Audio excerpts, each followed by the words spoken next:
Vale. ¿Qué tal? ¿Cómo A estás? ver, bien, muy bien. ¿Sabes ¿Me veis que bien? Es que no, mi imagen se ha parado.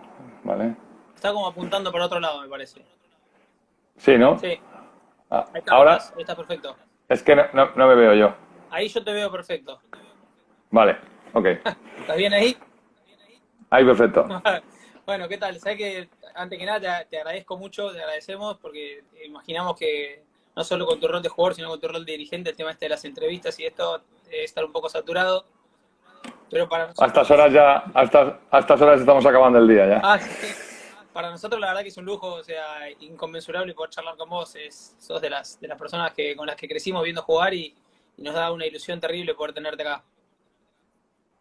Pues nada, para mí es un placer y sobre todo pues hablar con gente que está tan lejos en algunos casos, pues bueno, pues siempre es un lujo. Y sí que es cierto que siempre nos llegan noticias, tenemos amigos que, bueno, pues jugadores lógicamente que están aquí y el hecho de poder comunicarnos con gente de allí pues es un placer. Así que a vuestra disposición. ¿Sabés qué nos pasa, Jota? Que nosotros, por una cuestión obviamente idiomática, estamos muy relacionados con el balonmano español. Entonces, lo primero que empezamos a ver siempre fue balonmano español y aquellas primeras retransmisiones de televisión española nos levantamos temprano y grabábamos los partidos, porque acá no, vos por ahí creciste acostumbrado a ver balonmano, acá no había casi nada. Y yo me acuerdo que tenía un partido del Atlético de Madrid donde estabas vos con Alberto Urdiales, los dos muy jóvenes, vos tenías bastante más pelo. No quiero ahí entrar en un tema complicado, pero no. Y Es lo que hay, es la evolución. ahí tengo una foto tuya de joven y me acuerdo que jugabas ahí. Me parece que vos de alguna manera atravesaste muchos periodos dentro de nuestro deporte, ¿no? Y ese balonmano que nosotros consumíamos ahí era muy distinto al que aún es hoy y vos, sin embargo, seguís jugando y te adaptaste a todos. Sí, a ver, yo creo que una de las claves es el título de tu canal, ¿no? Esa pasión, no sé. Yo creo que al final esa pasión handball es la que me hace a mí seguir porque yo nunca he considerado el balonmano como un trabajo, ¿no? Como un esfuerzo, sino todo lo contrario, como un lujo, como algo divertimento, como una salida, como algo que necesitas como el aire. Y bueno, pues en ese sentido yo creo que siempre me he encontrado tan feliz de hacer lo que me gustaba que bueno, pues que me encuentro cómodo, ¿no? Me encuentro, y luego, lógicamente, hay momentos muy malos, porque cuando tú siempre quieres ganar, quieres luchar, y entonces he convivido con esa pasión y con esa felicidad y esa alegría, ese optimismo que ha hecho bueno, pues para mí siempre ha sido un premio. Cuando yo llegué al primer vestuario de Atlético de Madrid en el año 90, con Cecilia Alonso, Juanqui Román, Chechu Fernández, Lorenzo Rico jugadores ahí. de, Lorenzo justo se había ido a Barcelona y yo entro en la dinámica, estaba Thomas Svensson, con 21 años, Thomas Svensson, eh, Impresionante. Claudio Gómez. Entonces, bueno, pues imaginaros, yo llego ahí y bueno, pues para mí era un lujo, un premio, ¿no? Y luego, pues Alteca de Santander, con Tarandu Sevalle, Yakimovic, Mira, acá tengo, Nesterov. tengo una imagen de la Copa de Europa esa que le ganan al equipo a un equipo portugués, que es raro, ¿no? En esa época quizás sí, ahora los equipos portugueses, si bien crecieron, no es muy frecuente. Y digo, el equipo que tenía ahí era tremendo, impresionante. O sea, vos seguías siendo muy joven, pero bueno, Talan, Matt Olson, Claro, pero yo llego a Santander en el año 93, o sea, después del Mundial Junior, con 22 años, prácticamente con 21 o 22 años, con todos esos pedazos de jugadores, con Olson, y bueno, pues bueno, jugamos, yo la verdad que ahí hay una eliminatoria que le tengo mucho cariño contra Veszprem, que nos da el pase a las semifinales, y bueno, y luego el ABC Braga, que es el de la final, que se mete, pero claro, imaginaros la gente con la que, pues bueno, pues al final era todo agradecimiento, todo felicidad. Joder, si estoy haciendo lo que me gusta, me están pagando, lo paso, bueno, es un esfuerzo, hay momentos de crisis, de depresión, etcétera, pero pues bueno, pues mi carrera ha sido un poco dulce en ese aspecto, ¿no?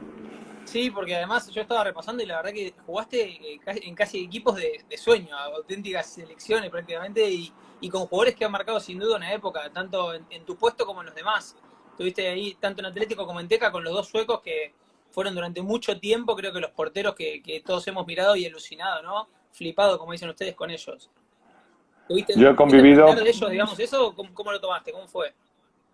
A ver, eran otros tiempos. O sea, lo cierto es que el aprendizaje que hay ahora es mucho más rápido que el de entonces, ¿no? Antes era, tú aprendías viendo lo que hacía tu compañero, viendo televisión, pero no había YouTube, no había canales, no había tanta información, no había entrenadores de porteros como tal, no tenías un entrenador de porteros que te corrigiera.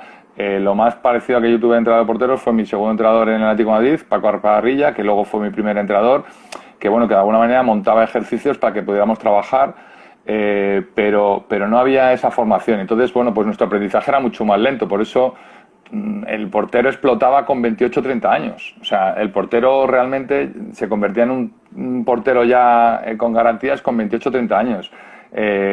Sí que es cierto que en mi caso, pues yo tuve la suerte de poder tener minutos importantes con 22, 23. Yo me fui del TECA de Santander a un equipo como el Teucro de Pontevedra, que jugaba ahí la IHF, con el objetivo único de ponerme a prueba como primer portero en un equipo donde había que jugar, y se jugaban cosas importantes, y bueno, que esa presión iba a trasladarse directamente, ¿no? Y yo tenía en aquel momento 24 años. Hoy en día hay porteros que ya están jugando en Asobal con esa edad, y hay porteros en selección que ya están con 26 años, son verdaderos cracks, ¿no? Claro, eso te Pero iba a decir nosotros, eso, porque este comentario que me haces me despierta, claro, porque me había quedado con ese concepto que vos decís de que el portero maduraba más tarde y no lo había relacionado con la parte de entrenamiento. Y es cierto, los arqueros de hecho que tiene España hace un tiempo, la dupla, son jóvenes, tanto Corrales como Gonzalo, ¿no? Y es, claro, pero bueno, al final el único hándicap que tenían los jóvenes era los minutos en selección, ¿no? Que no disponían porque nuestras generaciones han sido, hemos vivido la mejora deportivamente en el tema físico, con lo cual hemos alargado nuestras carreras. Eso ha retrasado la incorporación de los jóvenes, porque lógicamente un portero con veteranía y que estuviera físicamente bien, pues frenaba todo el posible crecimiento de otros deportistas. Y bueno, pues de alguna forma han evolucionado sin minutos importantes. Ese es el único hándicap en algún caso, ¿no? Pero ya los más jóvenes vienen con entrenador de porteros, con una preparación física específica, con una visualización de un montón de imágenes de cómo hay que parar, mucho más de las que teníamos nosotros. Yo he visto chavales en las selecciones juveniles que paraban fenomenal o que tenían un concepto de la técnica muy evolucionado, y y le preguntaba cómo habían aprendido, y habían aprendido viendo partidos de YouTube. claro. Entonces, esto antes era inviable. O sea, Internet llega. Yo mi primer teléfono móvil, así de grande, lo conocí en el año 97. Yo estudié carrera de Ingeniería Técnica de Informática de Sistemas, empecé con la carrera en el año 90, pero los ordenadores eran como mi habitación. O Es sea, verdad, era otro las mundo. cintas, ¿no? Era otro mundo. Luego, la evolución muy grande ha sido la de los vídeos, ¿no? La captación de imágenes, el análisis del contrario, ¿no? El análisis del contrario era de adelante y para atrás, o dos vídeos grabando los recortes, memorizando dónde lanzaban los jugadores y no cómo lo hacían. O sea, la metodología de enseñanza ha evolucionado mucho y hace que los jóvenes aprendan mucho más rápido ahora. Y Jota, la cuestión del video para el portero es determinante, ¿crees vos? Digamos, el tema de poder encontrar patrones. Yo creo que es importante. No, hay dos maneras de ver el vídeo, ¿no? Es decir, oye, un jugador lanza 50 veces y 50 veces ha lanzado 25 abajo y a la izquierda, y 25 a media altura a la derecha. Vale, pues bueno, pues eso sería, vale, pues tengo dos opciones, dos zonas de lanzamiento prioritarias. Eso es muy frío, ¿no? Porque eso lo puedes ver en un papel sin conocer al jugador, sin haberle visto nunca, ¿no? Pero, en mi opinión, lo más interesante es verle cómo hace, cómo es la gestoforma, cómo lanza, para el saber por qué hace cada cosa desde cada posición, que condiciona su lanzamiento. Pues no es lo mismo saltar hacia afuera, hacia adentro, desde el punto débil. Muchas condiciones que hace que esa... Eso es, que esa información no necesitas ver 1000 lanzamientos, simplemente necesitas ver, bueno, tener una idea de cómo es ese jugador, para que luego a la hora de parar frente a él, pues puedas analizar la intención, ¿no? O sea, una intención importante en función de cómo se coloca, ¿no? Y ya ganas tiempo y ganas espacio. Yo me acuerdo que una vez te escuché en una entrevista que vos jugaste ahí en Ciudad Real con Zomba mucho tiempo, y decías que Somba tenía 3 lanzamientos, que el tema era acertar cuál te iba a hacer, que si errabas te dejaban ridículo, pero si adivinabas cuál era, en ese tipo de jugadores que son tan excelentes, digamos, ¿el vídeo también sirve o es una cuestión donde vos ya hay intuición? ¿Cómo te manejás ahí? A ver, el vídeo, en el caso de Mirza, evidentemente todo el mundo diría, hay gente que ve desde fuera y dice, joder, es que siempre tira ahí, ¿no? Pero hay un componente que en los jugadores de la línea, de 6 metros, pivotes extremos, el timing, ¿no? El timing de lanzamiento es muy importante. Eh, el portero tiene que tener ese timing porque si te anticipas, lógicamente un jugador de esa calidad cambia el lanzamiento y si no lo haces, tienen capacidad para lanzar en ángulos o en zonas donde no es fácil parar, ¿no?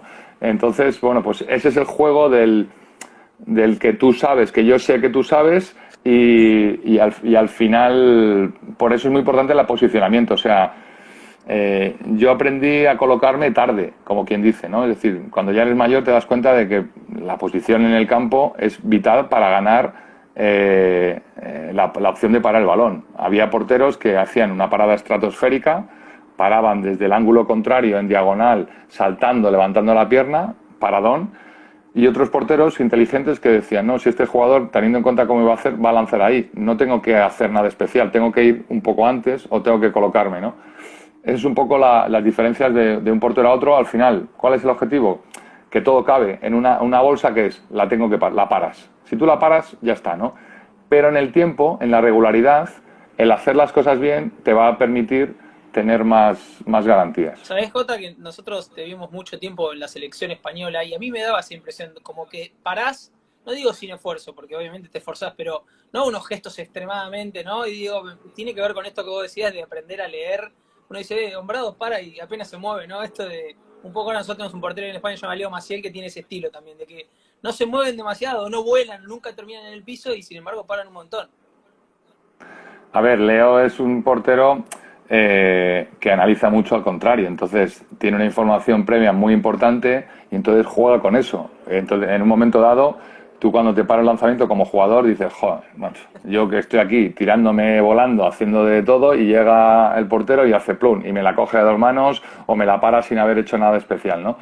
Esa parte yo creo que es la información y el conocimiento y ahí creo que Leo pues tiene ese componente de análisis muy importante, ¿no? De vídeo, de análisis, de todo de lo que supone el colocarse, ¿no? Esa posición que para mí es lo bueno, ¿no? Es el portero inteligente. Perfecto. Jota, y vos después de ahí de Teucro, donde dijiste que fuiste como primer portero, pasaste a De Mar de León, donde ahí me parece que ya la Liga Sobal empezaba a ser un poco la liga esta que nosotros crecimos viendo llena de estrellas, ¿no? Sí, a ver, yo cuando llego a la de Mar de León, para que os hagáis una idea, Juanín acababa de empezar a jugar como primer equipo, primer año de profesional, en el año 96. No hagamos cuentas, Después entonces, por la duda. de los Juegos Olímpicos de Atlanta y después de esos Juegos Olímpicos fue cuando yo llego a la de Mar y entonces es cuando la de Mar empieza ya, bueno, pues con un equipo muy joven a luchar siempre por estar arriba, ¿no? Jugaba finales frente al Barça, frente al Teca, frente al el Portland todavía no había explotado, pero estaba Granollers, estaba Vidasoa, había equipos muy potentes en aquella época y bueno, pues además ya era uno de los considerados grandes, ¿no? Junto con Valladolid también, etcétera, ¿no? Entonces, bueno, pues fueron 4 años también de aprendizaje, de luchar en la competición, de estar bueno, la pena es que nos faltaba una vuelta para ser campeones. Entonces, bueno, esa vuelta la de Mar la consiguió, yo me fui en el año 2000, había renovado, pero al final el Portland cambió el plan y pagó la cláusula de rescisión. Fue cuando empezó una época en donde se pagaban unas cláusulas por jugadores que ya tenían contrato, muy importantes, que ahora sería impensable. Y bueno, pues en ese momento fue cuando yo me voy al Portland y claro, no pude decir que no tampoco, la oferta económica era muy buena, pero aparte de eso, pues Jackson Richardson, Mateo Garralda, Kiselev, Balic. Alberto Martín, Balic todavía no había llegado, Balic fue posterior, yo ya me había ido cuando llega Balic, luego con Balic juego en Alemania, después de haber jugado con él también en el Atlético de Madrid, y bueno, pues al final ese cúmulo de jugadores que había en el Portland es lo que los permite conseguir ser campeones de la Champions en el Palau frente al Barcelona, ¿no? Con Alexander Bulligan. Eso te iba a decir, porque cuando vos llegas al Portland es como que se arma un proyecto para ir detrás de la Champions, y Portland hasta ese momento no era un equipo con mucha tradición, digamos, como sí lo era el Barça, y ustedes nada menos le ganan al Barcelona, que venía a ganar 5 Champions consecutivas. Yo lo vi el partido justamente ayer, ganan en Pamplona de 6 y van al Palau después, ¿no? Impresionante, toda una hazaña. Sí, sí, porque, vamos, te digo que ganar al Barcelona en aquel momento, o sea, fue no perder de 6. Primero ganarles de 6, pero luego no perder en el Palau era complicado, pero en un sitio, bueno, pues en aquella época pues vino el Rey, fue un partido Sí. memorable, el Palau a tope, o sea, fue algo espectacular, ¿no? Pero claro, el equipo que teníamos era, bueno, un equipazo, ¿no? O sea, jugadores de una talla muy importante, y que luego, pues en aquel momento el Portland fue una época dorada también económicamente, en la que hizo un esfuerzo. Es una empresa de cementos, pero hizo un esfuerzo muy importante y al final se consiguió el sueño, ¿no? Se ganó en esos 2 años en que estuve yo en Pamplona, ganamos la Supercopa Europa, la Champions, la Copa del Rey, la Liga. Bueno, pues bueno, la verdad En que el 2000 ganaron la Champions y la Liga el mismo año, ¿puede ser? Impresionante. Aparte, eso el es. Barça tenía esa mítica de que en el Palau siempre remontaba los resultados, ¿no? De ahí Luis Miguel López decía, ¿podrá el Barcelona remontar? Era toda una incógnita, ¿verdad? Fue duro porque, bueno, en los últimos minutos estábamos aguantando ahí el marcador y fue duro, pero al final, pues bueno, pues tuvimos ahí esa posibilidad y nos lo llevamos, ¿no? Jota, y ahí vos jugaste nuevamente, en Cantabria también jugaste con Jakimovic. Sí, con Jakimovic jugué en Santander y en Pamplona después. Con Mateo Garralda jugué en el Atlético de Madrid, en Pamplona, en Santander y en Pamplona. Con Talan Dusevalle jugué en Santander y en Ciudad Real. Con Balic jugué en Alemania, en Atlético de Madrid y en Alemania. Con Stefan Olsson, con Olafur Stefansson en Ciudad Real, Jomba, bueno, Rutenka. La verdad que Debe estar bueno ir a tu cumpleaños, digo.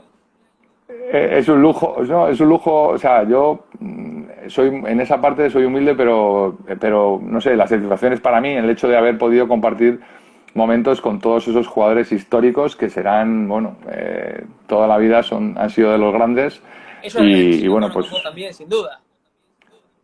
sí, bueno, pero al final uno lo ve siempre desde el otro lado, ¿no? Y al final, como apasionados que somos al balonmano, igual que lo sois vosotros, pues lo ves desde fuera y dices, jo, es que, claro, cuando te lo cuentan, ¿no? Pues ya, pues yo con Jakimovic, cuando estábamos jugando juntos, con la cantidad de horas que hemos convivido con Arpad Sterby, con Barrufet, con Jaume Afor, porque claro, yo tenía la suerte de compartir portería pues desde al principio con Claudio y Thomas Svensson, pero luego con Matt Olson, con Casper Witt, con Jaume Ford, con Jordi Núñez, con Barrufet, con Arpad Stervik, o sea, hemos convivido con Sierra, o sea, pues en los últimos años, pues de los mejores porteros del mundo, en el top 10, en el top 15 han estado todos estos. Y sabés que yo te preguntaba por Jakimovic porque nosotros lo veíamos un poco que ya estaba veterano cuando estaba en Portland y lanzaba durísimo, tenía un antebrazo como una pierna, ¿no? Era increíble, la vieja escuela rusa era una máquina. Me acuerdo que Luismi siempre decía pedrada cuando tiraba porque la pelota ni se veía. Ya ahí el balón iba a otra velocidad de cuando vos comenzaste, ¿o no? Sí, a ver, el físico de lanzamiento, o sea, lo que es el lanzamiento en sí, yo creo que siempre ha sido un lanzamiento duro, ¿no? Evidentemente la mejora física ha ayudado a que el lanzamiento sea más potente, pero no ha habido grandes diferencias. O sea, había jugadores que lanzaban muy duro en épocas anteriores. Yo me acuerdo con la época de Jakimovic en el TK Santander, en los años 93, 94, jugando Europa en Alemania contra el equipo de Frankfurt, el Balau Massenheim. Había un islandés, ahora no me acuerdo el nombre, que lanzaba durísimo. Era más o menos, más potente incluso casi que Jakimovic. Jakimovic tenía un hombro potentísimo, o sea, el gesto era muy rápido, no era un lanzamiento de estos de potencia, de fuerza, de inercia, sino de rapidez, como un tiro seco. y luego una muñeca prodigiosa. O sea, era capaz de cambiarte el lanzamiento y eso le daba una versatilidad y un poderío espectacular. No, no solo tirar fuerte, sino cambiarla en el último momento, ¿no? Claro, porque prácticamente ni defendía, o sea, vivía de eso, vivía de lanzar duro y tal. Y de su finta. Todo el mundo recordará esa finta al débil, que todo el mundo sabía que te la iba a hacer. Era un poco lo que luego pasó con Narcís, que al final todo el mundo sabía que te iba a fintar. Todo el mundo sabía que te iba a fintar, Narcís al fuerte, Yakimovic al Y débil, te fintaban. pero, pero al final te fintaba, o sea, te equivocabas seguro, ¿no? Y era muy explosivo y bueno, pues es un jugador que además si hubiera vivido un poco más tarde, una época un poco más tarde, el concepto de la preparación física, de cuidado personal, que anteriormente no teníamos esa educación, pues le hubiera permitido jugar muchos más años, seguro. ¿Sabés, Jota? Vos dijiste que lo de Atlanta 96, yo lo estuve buscando porque te encuentro como medallista olímpico, pero sin embargo tenía en VHS el partido del bronce, y yo recuerdo que los porteros eran Jordi Núñez y Jaume Ford. Eso es. Yo fui de tercer portero, tuve la suerte de entrar como tercer portero, yo tenía 24 Muy años joven.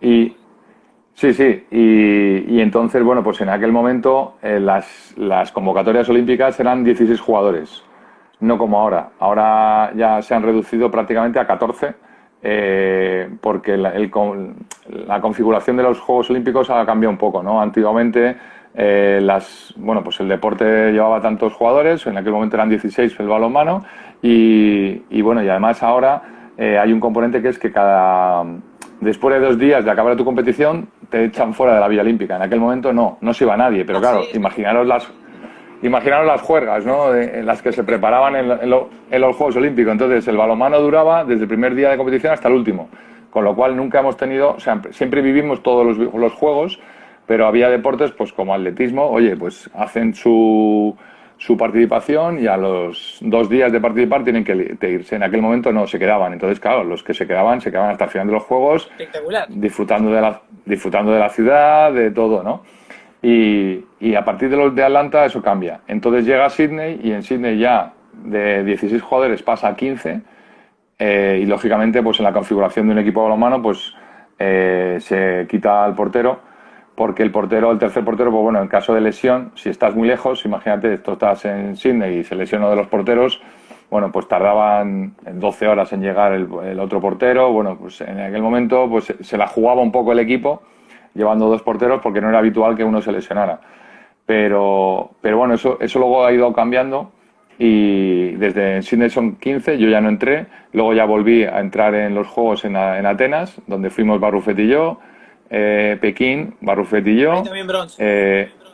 eso es, y luego Londres. Yo estaba en Atlanta, Atenas, Pekín y Londres.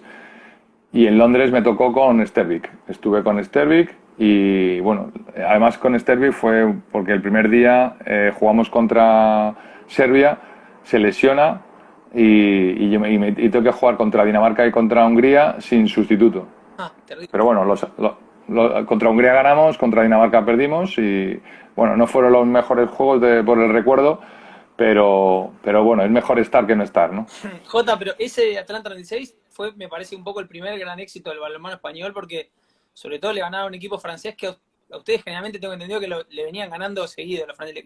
Me acuerdo que Luismi decía que le hacían mucho daño deportivamente y el tema ese de ganarle a Richardson, a toda esa camada nueva, porque creo que Talan y todos esos era como si se incorporaban después de los juegos de que estuvieron en Barcelona, fue como empezar un camino distinto para el balonmano español. Sí, a ver, ya apuntaba maneras. El balonmano en aquel momento ya apuntaba maneras. Nosotros habíamos conseguido la plaza en el último momento, porque nosotros no teníamos plaza olímpica, pero en el último europeo que se juega en España, que en aquel momento se jugaba en el mes de junio, no se jugaba en enero como ahora, el Campeonato de Europa se juega en España, en Ciudad Real, y nos jugamos la clasificación prácticamente en un pase a la final, en unas semifinales, frente a la Serbia de Peric, de todos los grandes, de Jovanovic, de Budulia, de Skerbic, de todos estos, nos jugábamos esos Juegos Olímpicos. O sea, el que ganaba ese partido jugaba la final frente al Rusia y entraba en los Juegos porque Rusia tenía plaza, ¿no? y fue espectacular. Lamentablemente, bueno, pues lo disfrutamos tanto que llegamos a la final tan cansados que no competimos frente a Rusia y en aquel momento fuimos plata allá en el Campeonato de Europa, ¿no? A partir de ahí, pues vamos a ir a los Juegos Olímpicos. Además fue muy curioso porque hay una anécdota que yo era muy joven y era mi oportunidad de poder ir a unos Juegos. Estábamos concentrados en uno de los centros de alto rendimiento que hay aquí en España, en la montaña, en el CAR de Granada, y había que discutir con la federación el tema de las dietas, ¿no? Y en aquel momento, pues los veteranos, yo no participaba, los veteranos decían que esas no estaban de acuerdo y que no íbamos a los Juegos. Yo digo, ¿pero cómo es posible? No vamos a ir a los Juegos. No vamos a ir a los Juegos por dinero, no puede ser esto, ¿no? Y entonces al final se arregló, evidentemente, y fuimos a los Juegos y bueno, pues prácticamente no participé, pero bueno, esa medalla la tengo aquí, así que encantado. Vos eras muy joven y en ese momento esa dupla Ford y Núñez venía hace mucho tiempo trabajando juntas y eran arqueros distintos a vos, me parece que eran más bajos inclusive, ¿no? Era medio otro estilo de parar. Vos construiste con Barcelona Sí. y otra manera, creo. Jaume era más pequeño, era mucho más explosivo. En el caso de Jordi era un poco más alto, pero también era un estilo, pues eso, muy diferente al que podíamos tener tanto Barrufet como yo. De hecho, Barrufet y yo también éramos un poco más diferentes. Yo me había, empapado un poco del estilo sueco, Claro. y sin embargo Barrufet venía un poco más del estilo serbio, ¿no? De Basic, de Peric, Lorenzo Rico. mucho con Peric también, ¿él, no? Sí, Peric es de la misma generación, pero bueno, sería un poco la misma escuela, ¿no? Lorenzo Rico aprendió de Basic, de los porteros yugoslavos de aquel momento. Era un poco lo mejor que teníamos, y bueno, aprendió y era un estilo fantástico, ¿no? Y sin ser muy grande. Barrufet lo mejoró porque el tamaño le ayudaba mucho más.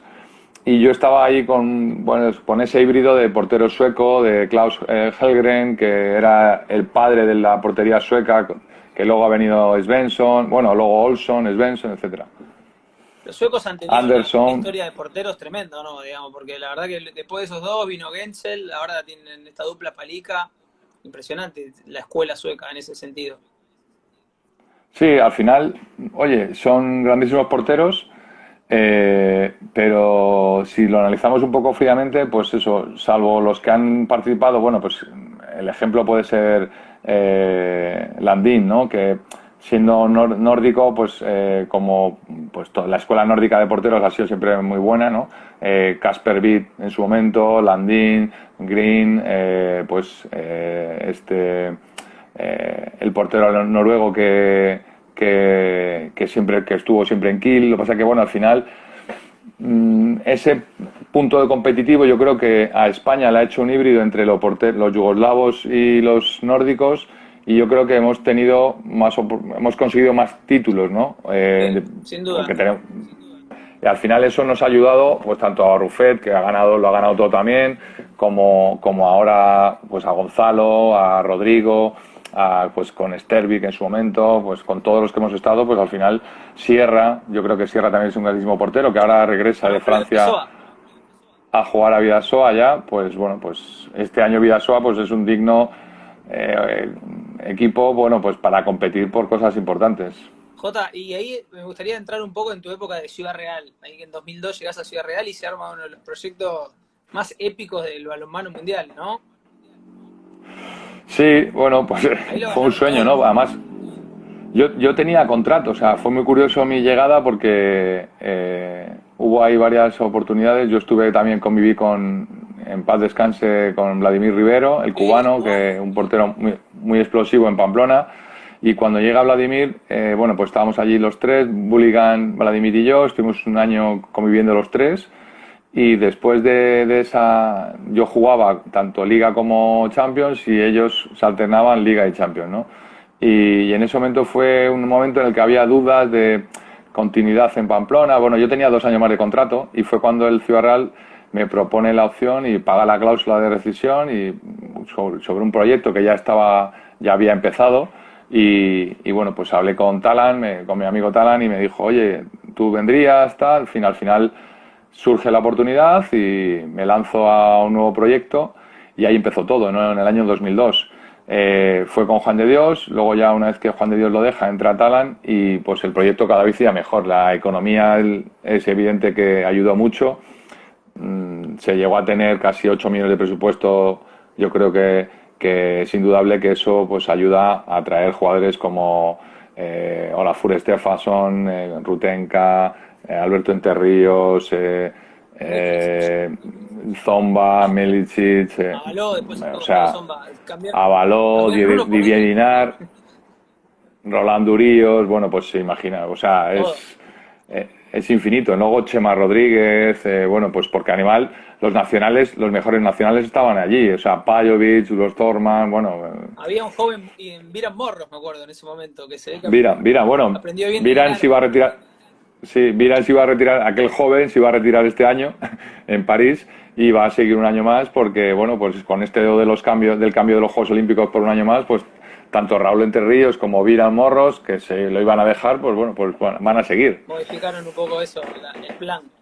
Y en un momento Talan estuvo de técnico jugador, recuerdo. Jugaba y dirigía. Sí, eso fue porque Uros Thorman, a ver, en aquel momento estaba Uros Thorman, entonces, bueno, pues Uros lamentablemente se lesiona la rodilla, el cruzado para muchos meses y el equipo estaba un poco cojo. Y claro, era una oportunidad, creo que ya no estábamos en fecha de poder fichar jugadores para la Champions y entonces, bueno, en aquel momento la única solución que teníamos era jugadores que no habían jugado Champions y entonces se toma la decisión de que Talan, como acababa de dejarlo prácticamente, fue en el 2005, pues bueno, se enganchó otra vez. Y bueno, fue duro porque para él fue estresante, o sea, el estar jugando con su carácter, con las ganas bueno, pues de decirle a alguien lo que tiene que hacer desde el banquillo. Afortunadamente es una persona con una cabeza enorme en cuanto a tener las cosas claras y con mucha personalidad y bueno, eso le permitió hacer las dos cosas que no es nada fácil. Para nada. Talan es todo un personaje, ¿no? Digamos, dentro del balonmano, un ganador nato, total.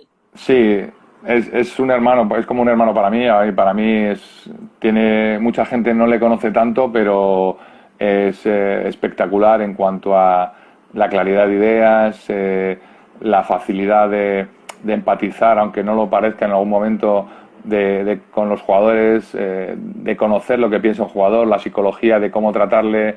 Bueno, pues a veces parece muy agresivo en su posición, pero es todo lo contrario. Luego, pues entiende perfectamente muchas circunstancias, ve venir la jugada al vuelo, o sea que, bueno, en definitiva es una persona muy inteligente y eso, pues evidentemente le ayuda a sacar conclusiones y a manejar, ¿no? A dirigir un vestuario, porque un vestuario de cracks como era aquel momento no es fácil, no es fácil.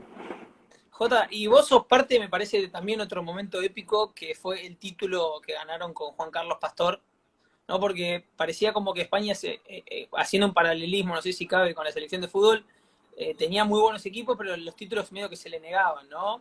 Y en ese momento el Pastor armó un equipo que relativamente joven era, porque estaban empezando un recambio de aquella selección que hablábamos antes, y bueno, consiguieron un título impresionante, borrando de la final a un equipo croata que venía a ser campeón olímpico, y fue espectacular todo el torneo, pero la final yo me acuerdo que la vi y me quedé con sabor a poco porque, bueno, prácticamente no hubo partido. Digo, para ustedes habrá estado bueno, para los espectadores sufrimos un poco. Pues sí, a ver, fue una circunstancia muy particular porque la realidad es que cuando nosotros acabamos Atenas fue un poco decepcionante, ¿no? Fue un proyecto del 2001 al 2004 donde no tuvimos, bueno, la verdad que no fue muy exitoso en cuanto al tema de resultados, pero el equipo era un equipo joven con muchas posibilidades, ¿no? Bueno, ahí sufrió algún que otro cambio, había una mezcla entre jugadores veteranos de la talla de Mateo Garralda, Talan Dusevayev, y bueno, pues que quizás ahí no supimos, no tuvimos la oportunidad, ¿no?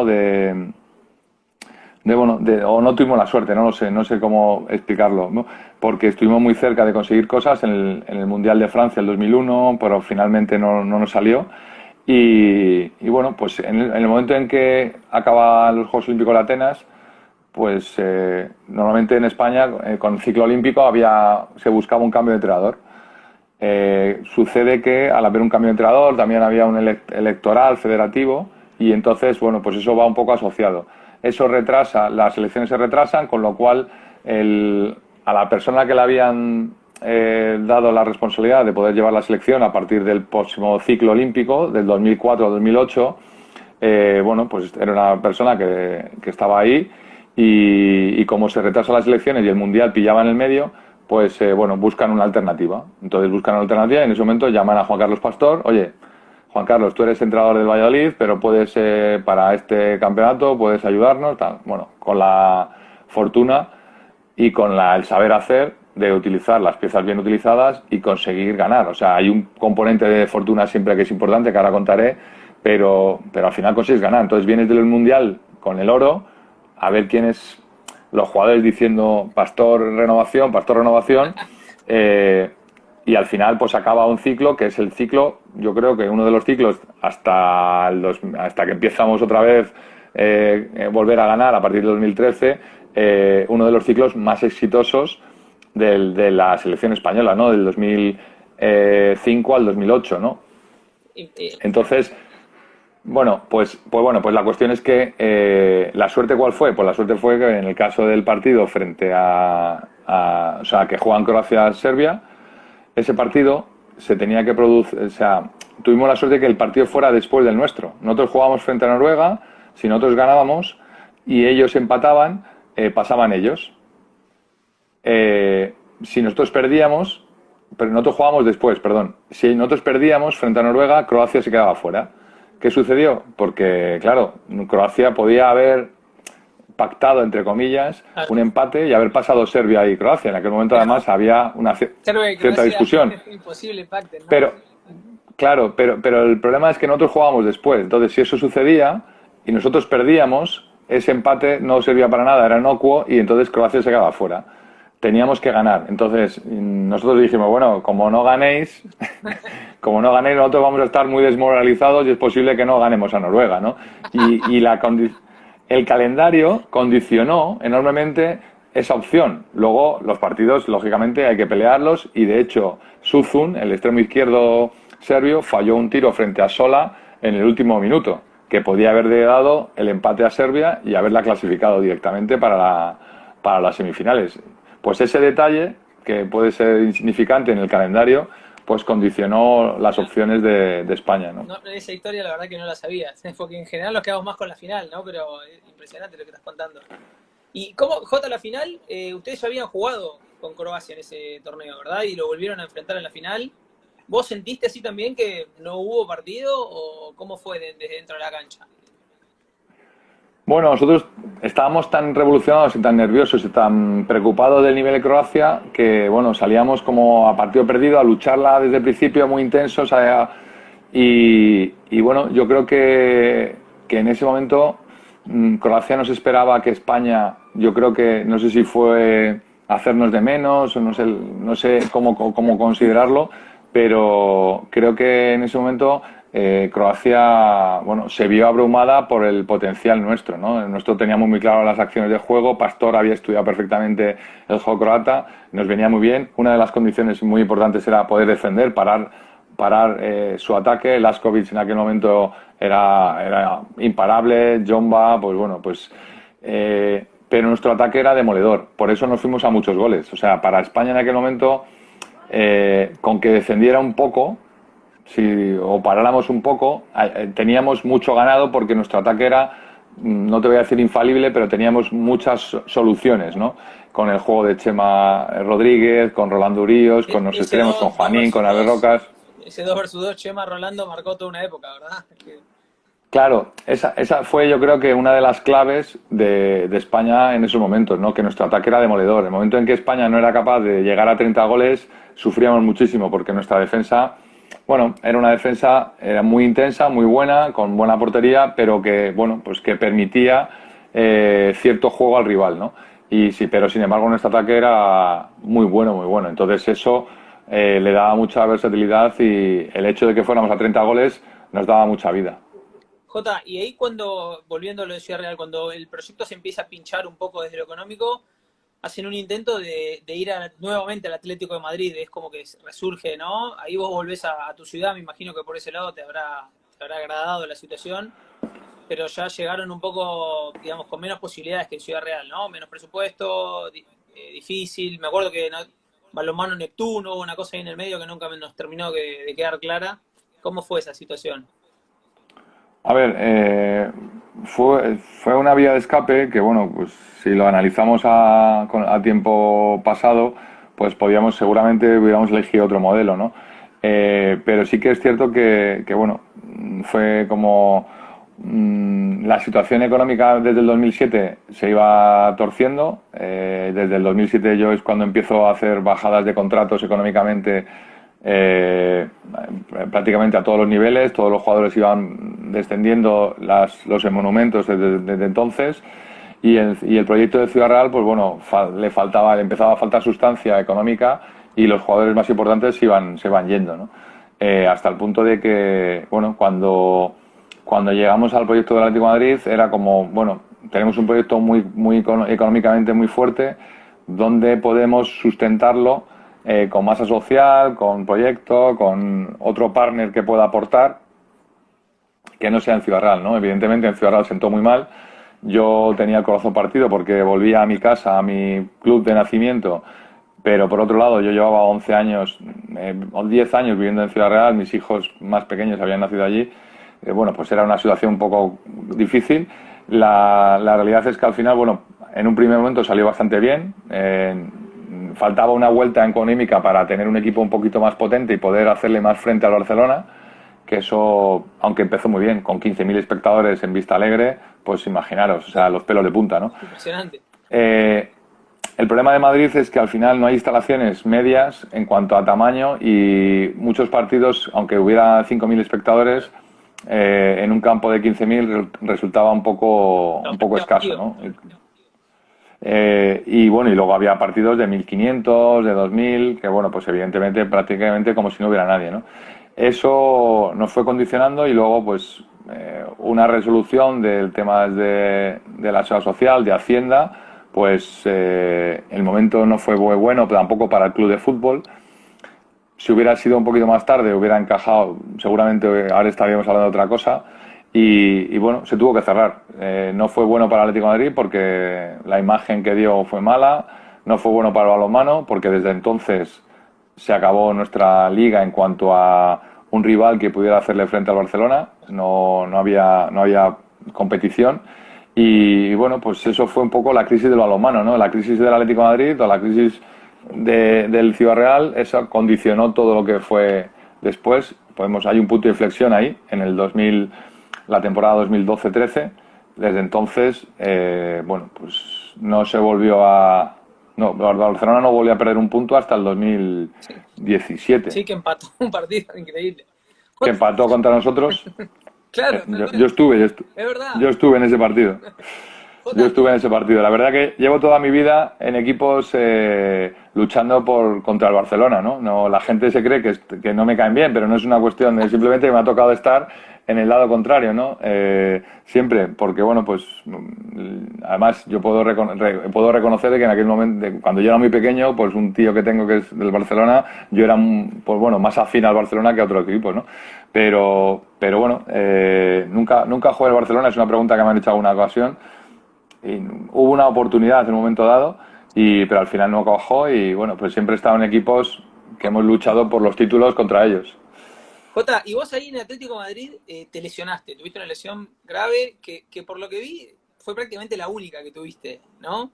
Y leí una declaración tuya que decía, en lugar de decir, bueno, me voy a retirar, porque si yo dijiste, bueno, suerte que me pasa ahora, pues si me hubiera pasado al principio, quizás no hubiera tenido la carrera y digo, mierda, qué optimismo, ¿cómo hace para...? A ver, esa fue una noche jodida porque fue una noche dura porque pensé que bueno, que ese día con 40 años te rompes la rodilla al cruzado, siendo portero, estando justo además en una época, bueno, pues ya estabas viendo un poco la parte laboral, ya estaba en Madrid, bueno, pues podía haber enfocado así. ¿Qué sucedió? Que bueno, pues mi amigo Talan, pues tuvimos una conversación, me dijo, Jota, olvídate, tú ahora recupérate y cuando acabemos de recuperarnos analizamos lo que haya y vemos, ¿no?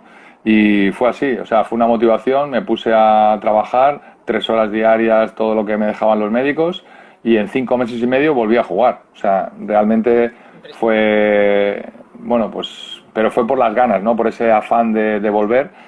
Y luego, pues eso, también hiperactividad, ¿no? El hecho de que sea tan hiperactivo, además surgió un tema bueno, que es una experiencia más.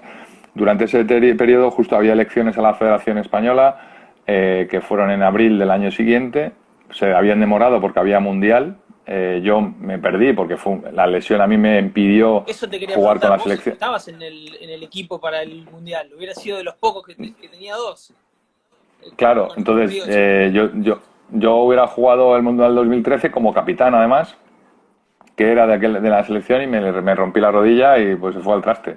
Y hubiera dicho, bueno, pues me hubiera retirado fenomenal con el oro, hubiera todo un camino de rosas. Pero bueno, tampoco, yo creo que siempre hay un plan B y a veces puede ser mejor que el plan A, ¿no? Y bueno, pues durante ese tiempo había elecciones y entonces yo tenía tiempo, yo tenía entrenamientos de mi rodilla, pero me manejaba mi horario. Me proponen lo del tema de la federación, yo lo vi como una oportunidad de decir, oye, mira, pues son 40 años, oye, yo creo que puede ser una oportunidad de empezar a trabajar por el balonmano como dirigente y me preparé, pero bueno, no gané, fue una experiencia.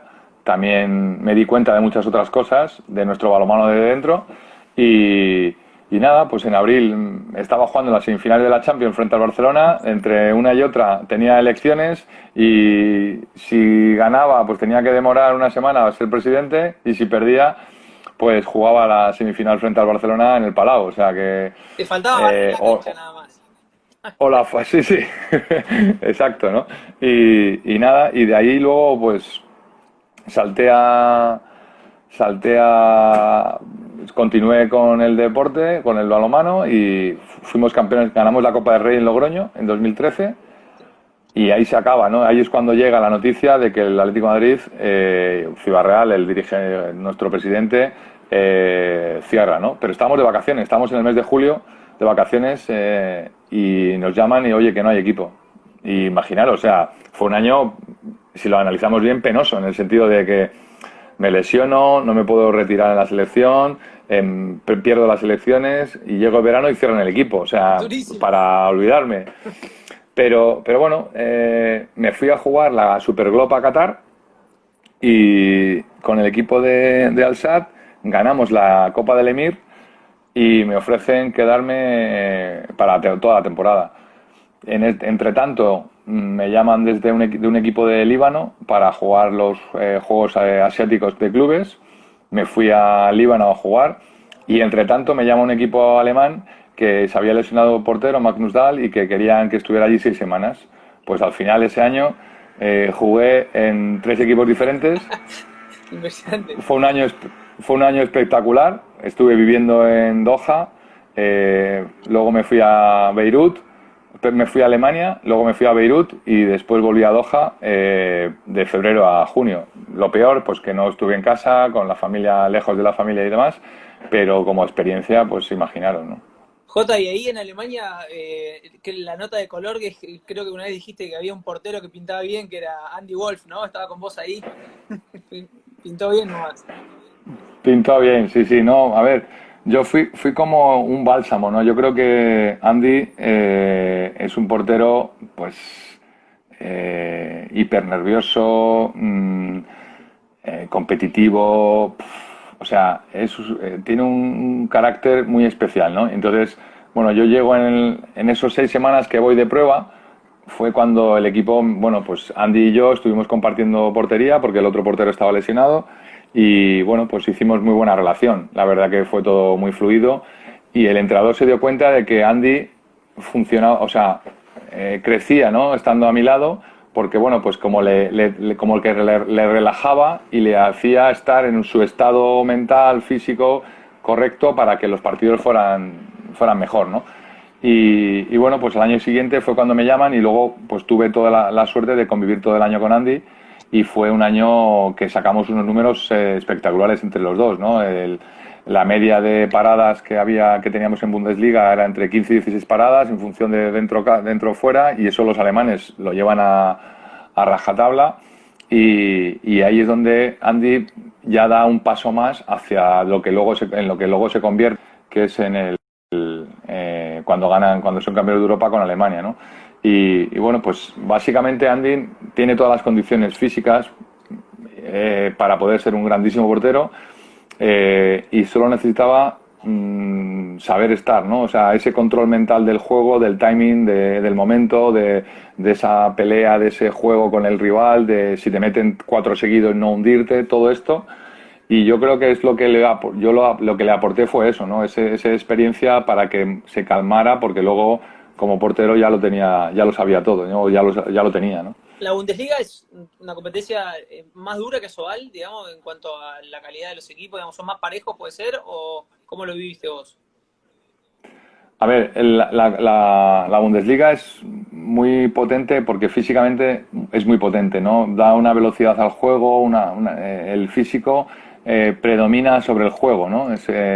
Entonces, España es mejor, yo creo, tácticamente, en la forma de jugar, es mucho más creativa, es mejor, ¿no? Y de hecho, cuando luego nos pasa con la selección es que si España juega como sabe, Alemania lo pasa mal, ¿no? Le cuesta, ¿no? Sin embargo, en Alemania el potencial físico es brutal. Entonces, esos partidos, pues no sé, sería como una NBA, es compararlo como una NBA y una Liga ACB, donde nosotros, bueno, pues podemos jugar con otra creatividad, pero la Liga de la NBA, el físico y el potencial de los jugadores está por encima, ¿no? Y Alemania es un poco lo mismo. Eso genera mucha velocidad, mucho estrés, mucho trabajo. Y bueno, y luego sobre todo la igualdad. Creo que hay una igualdad muy importante entre el primero y el 10, dijéramos, los 10 primeros puestos, pues bueno, pues son muy parejos. Seguramente el número 1 te gana casi siempre, pero nunca te gana de más de 2, de más de 3, no te gana demasiado, ¿no? Porque luchamos de tú a tú, y porque los físicos y los equipos son muy, muy iguales. Y eso le da pues mucha competición, y la gente lo que quiere ver es igualdad. Lo que quiere ver es competición, y eso es lo que hace atractivo, aparte de luego lo que es el ambiente, que yo lo llamo experiencia, ¿no? En Alemania los partidos de la Bundesliga, aunque sean malos técnicamente, son experiencias, son divertidos a nivel como público, ¿no? Y esa es la diferencia un poco entre nuestra liga y la de ellos. Tienen aparte de ellos siempre los pabellones llenos, inclusive de Bundesliga 2, ¿no? Mucha historia, arrastra mucho balonmano en ese lugar. Sí, porque lo venden como una experiencia, ¿no? Es como ir a ver una película de cine, ¿no? Al final nunca ves la misma, pero bueno, esa competición, ese ambiente, bueno, pues al final es divertido, ¿no? Es como ir a un concierto, pues bueno, pues siempre no es lo mismo que verlo por la tele, es mucho más atractivo verlo en directo. Ahora con el coronavirus veremos a ver hasta cuándo nos dejan hacer esto, pero sí que la Bundesliga en ese sentido está un pasito por encima. Y si jugaran como nosotros, que yo creo que más tarde o más temprano la incorporación de entrenadores, dijéramos, españoles, latinos, con otra visión, llegue a Alemania y pueda conseguir ese que ya está, bueno, Antonio Carlos Ortega ya está haciendo de las suyas, pues cuando eso suceda, yo creo que, y los alemanes entiendan también, porque luego no es lo mismo, o sea, tú cuando llegas a un equipo de jugadores alemanes y tú intentas imponer o desarrollar tu creatividad, como tu metodología, pues quizás no la entiendan igual, ¿no? Porque no están educados de esa manera. Y bueno, pues eso yo creo que más tarde o más temprano llegará, y será, bueno, le dará un punto a Alemania muy importante de cara al futuro. Jota, y vos después de estas experiencias en Alemania, Qatar y Líbano, que me parece que a nivel, ¿no?, social deben haber sido para vos impresionantes, vas a Guadalajara. Y recuerdo que una de las veces que renovaste dijiste, todavía no encontré nada que me guste más que jugar al balonmano, así que voy a seguir. Digo, ¿cómo te tomas esta etapa actual, digamos, donde quizás esto que vos contabas? Yo leí también que te hacían una nota y decías que ya a esta altura no te daría la cabeza, por ejemplo, para jugar un torneo de selecciones, digamos, como que ¿entraste en otra etapa, te lo tomás de otra manera, o cómo es eso, con esta vigencia que tenés de seguir compitiendo? A ver, competir, yo creo que la gasolina de seguir es la competición. O sea, si no hay competición, yo creo que en eso Argentina, en Argentina van a entender, es decir, no puedes jugar por nada, hay que jugar siempre por algo, ¿no? Hay que entrenar. Entonces, en ese sentido, yo compito hasta en los entrenamientos, o sea, lo divertido de estar compitiendo en los entrenamientos, pues ese juego es el que te da esa gasolina. Y Guadalajara, pues bueno, yo creo que ahora mismo en mi vida, en mi proyecto de vida, entra perfectamente en esto y luego soy consciente de que tengo unas limitaciones. No soy capaz, lo que decíamos de las selecciones, pues ir a la tensión de jugarte cosas muy importantes un día tras otro, 11 partidos en 15 días o en 20 días, es muy, desgasta mucho, pues físicamente yo necesito pues un día más de recuperación, aunque me recupero bien, aunque no tengo problemas, pero el desgaste, la tensión, pues no es lo mismo, ¿no? Entonces yo juego en Guadalajara con un escalón menos de tensión que me hace desgastarme menos. En una competición más importante, lógicamente esa tensión se incrementa y el desgaste es mucho mayor, porque el físico, los porteros, el desgaste de los partidos es sobre todo de la tensión, de todo lo que supone, ¿no? Porque luego los movimientos, bueno, pues tienen ahí su historia, ¿no? O sea, que son muy parecidos. Y luego pues me cabreo, ¿no? Y por ejemplo en Guadalajara me cabreo mucho cuando las cosas no van bien o cuando el proyecto del equipo, cuando hay jugadores, claro, están jugando, oye, pues no pasa nada, hemos perdido, somos el Guadalajara. Vale, es cierto, pero a veces ese componente, pues en las nuevas generaciones no existe ese componente da igual que seas Guadalajara, no puedes no luchar hasta el final, ¿no? Y, y bueno, pues ahora mismo yo creo que estoy en mi medida, mis entrenamientos, mi trabajo, porque me supone un esfuerzo, eso hace que sea complicado, ¿no? A veces es complicado convivir con todos esos horarios, pero para mí es un regalo, o sea, lo digo y por eso no decido, y luego también una de las cuestiones que me ha permitido seguir es no tener objetivos a largo plazo. Si yo en el 2015, cuando llego a Madrid de nuevas y empiezo a trabajar y Guadalajara me dice que, oye, ¿por qué no juegas con nosotros y puedo compaginarlo? Si en ese momento me dicen que firme 5 años, yo les hubiera dicho que no, Claro. porque estamos locos o qué. Pero sin embargo, hemos tenido proyectos, objetivos cortos, lo que dicen siempre los psicólogos, no te pongas objetivos muy largos, o ponte objetivos cortos, conseguibles, los objetivos es más, es decir, medibles y conseguibles, vamos a conseguirlos y eso va a permitir que tu entusiasmo, todo sea, la felicidad sea mucho mayor. Y esa es un poco la base de mi proyecto, ¿no? Jota, y bueno, ahora nos quedan, mira, 2 minutos, parece que pasó volando. Decías recién, hablamos de la Liga de Alemania, ¿no? De cómo venden el producto. Vos sos presidente de la Federación Madrileña de Balonmano y aspirás a ser presidente de la Federación Española. Yo creo que sin duda lo vas a lograr porque te sobra capacidad. ¿Qué debería hacer España para volver? No sé si tener esa liga donde la tuya de Ciudad Real, pero una liga subir un poco más con proyectos como el de Vidasoa para que acompañen al Barça y para volver a tener una liga más competitiva. A ver, la palabra mágica es dinero, ¿no? Evidentemente, yo creo que los proyectos basados en una economía potente son más sencillos. Lógicamente, tenemos que basarnos en dinero y retorno, ¿no? Es decir, proyectos que tengan retorno. No podemos. España ha habido muchos momentos en los que ha apoyado proyectos en apoyo institucional. Es como una especie de ayuda a fondo perdido de tu ayuntamiento, de tu ciudad, que evidentemente suponen un retorno en turismo, en imagen para la ciudad, pero que la realidad es que al final no han supuesto que el club trabaje por buscar ese retorno, ¿no? Porque era como un retorno fácil, o sea, bueno, como un dinero que tú tenías directamente sin trabajar demasiado otras partes, ¿no? Jota, Ese marketing americano. sabés que se nos va a cortar y no quiero dejar de saludarte. Te pido. Vale, bueno, Te corta pues solo, pero hablaremos en la con vos siguiente, todo el queda día pendiente eso. hablaría todo